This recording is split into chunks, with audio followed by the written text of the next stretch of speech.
नमस्कार. Varadanand food safety कन्सल्टन्सीच्या या चॅनलवरती आपलं स्वागत आहे. एक 8-10 दिवसापूर्वी फूड अँड ड्रग्ज ॲडमिनिस्ट्रेशननी म्हणजे जे मिल्क प्रोड्युसर आहेत त्यांच्या ज्या संस्था होते त्यांची मिटिंग मुंबईला बोलवली होती. त्यामध्ये बरेचसे संस्थांचे जे डायरेक्टर वगैरे होते त्या ठिकाणी ते हजर होते आणि त्यांचा जो प्रोग्राम त्या ठिकाणी झाला, त्या ठिकाणी जी मिटिंग झाली, त्या मिटिंगनंतर त्या ठिकाणी असलेल्या पत्रकारांनी जी काय मिटिंग जी झाली त्या संदर्भात दूध उत्पादकाच्या काय ज्या समस्या आहे त्या संदर्भामध्ये लाईव्ह जे सोशल मीडियावरती जे आलं, ज्या गोष्टी मला पाहायला मिळाल्या त्याच्यावरून मला असं वाटतं की मिल्क इंडस्ट्रीला खरंच गायडन्सची गरज आहे की नेमकी यंत्रणा कशा पद्धतीनं काम करते आणि आपण कुठलं रेकॉर्ड व्यवस्थित ठेवलं पाहिजे. या संदर्भामध्ये प्रत्येक बाबतीत आपण काटेकोरपणे त्याचं पालन केलं पाहिजे आणि या संदर्भात काय काय केलं पाहिजे याबद्दल थोडक्यात मी माहिती आपल्याला आज देणार आहे.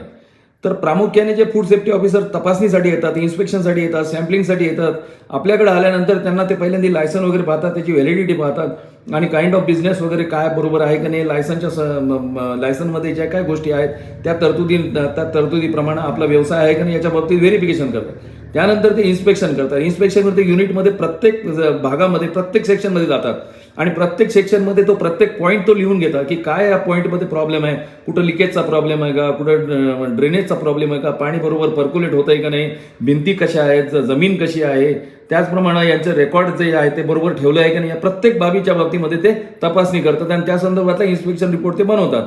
तो इन्स्पेक्शन रिपोर्ट हा साधारणतः 40 पॉईंटचा असतो आणि तो ऑनलाईन पद्धतीने आजकाल बनवला जातो. तर याच्या बाबतीमध्ये आपल्याला काय काळजी घ्यायची की हे जे इन्स्पेक्शन होतं त्या इन्स्पेक्शन होण्याच्या अगोदरच या 40-45 जे काय पॉईंट आहेत त्या संदर्भामध्ये आपण आपल्या युनिटला कशा पद्धतीनं तयार करून घेऊ शकू. म्हणजे त्यांना ज्यावेळेस ते त्याचं ऑब्झर्वेशन करतील तर त्यांना ते सॅटिस्फाय झाले पाहिजे की आपलं युनिट हे त्या इन्स्पेक्शन फूड सेफ्टी कायद्यानुसार बरोबर चालतंय आणि ते सगळ्या तरतुदीचं पालन करणार आहे. त्याचप्रमाणे त्यानंतर फूड सेफ्टी ऑफिसर सॅम्पल्स घेतात. सॅम्पल 4 पार्टमध्ये डिवाइड करतात. एक पार्ट ते फूड अनालिस्ट पाठवतात, दुसरा ॲक्रेडिट लॅबोरेटरीसाठी असतो ज्याचे अधिकार आपल्याला आहे. त्यानंतर 2 पार्ट डिझिग्नेट ऑफिसरकडे देतात आणि या संदर्भामध्ये आपल्याला पण अनालिसिसला पाठवायचा जो अधिकार आहे तो ॲक्रेडिट लॅबोरेटरीसाठी आहे. आणि ह्या सगळे रिपोर्ट जे आहे त्या रिपोर्टचं व्हेरिफिकेशन एक्झामिनेशन केल्यानंतर डिझिग्नेट ऑफिसर विचार करतो की या संदर्भामध्ये कुठली कारवाई करायची.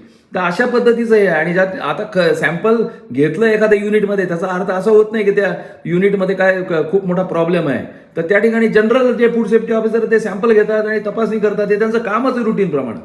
तर अशा प्रकारे जे काय मार्गदर्शन आपल्याला लागेल ते वरदानंद फूड सेफ्टी कन्सल्टन्सी आपल्याला इंटरनल ऑडिट आणि बाकी सगळ्या गोष्टीमध्ये पूर्णपणे मार्गदर्शन करण्यामध्ये तयार आहे, कारण की आम्ही स्वतः एक्सपर्ट असल्यामुळे आम्हाला त्याच्या बाबतीत सगळी माहिती आहे. धन्यवाद.